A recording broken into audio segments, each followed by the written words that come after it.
Reading of the day, the 7th of July. A reading from the book of Genesis, chapter 28, verses 10 to 22. Jacob departed from Beer-sheba and proceeded toward Haran.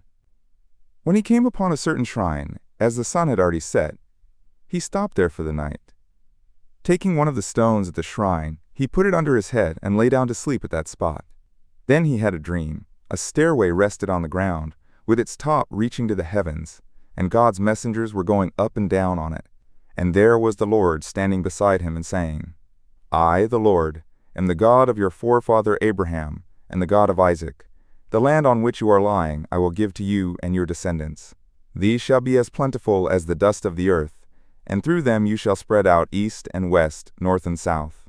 In you and your descendants all the nations of the earth shall find blessing. Know that I am with you. I will protect you wherever you go and bring you back to this land. I will never leave you until I have done what I promised you. When Jacob awoke from his sleep, he exclaimed, Truly, the Lord is in this spot, although I did not know it. In solemn wonder he cried out, How awesome is this shrine! This is nothing else but an abode of God, and that is the gateway to heaven. Early the next morning Jacob took the stone that he had put under his head, set it up as a memorial stone, and poured oil on top of it. He called the site Bethel, whereas the former name of the town had been Luz.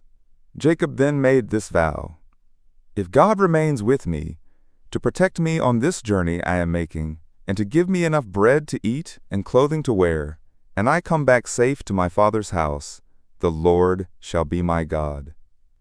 This stone that I have set up as a memorial stone shall be God's abode.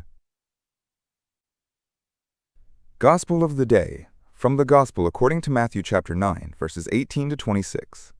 While Jesus was speaking, an official came forward, knelt down before him, and said, My daughter has just died. But come, lay your hand on her, and she will live. Jesus rose and followed him, and so did his disciples. A woman suffering hemorrhages for 12 years came up behind him and touched the tassel on his cloak. She said to herself, If only I can touch his cloak, I shall be cured. Jesus turned around and saw her, and said, Courage, daughter, your faith has saved you. And from that hour the woman was cured. When Jesus arrived at the official's house and saw the flute players and the crowd who were making a commotion, he said, Go away, the girl is not dead but sleeping. And they ridiculed him.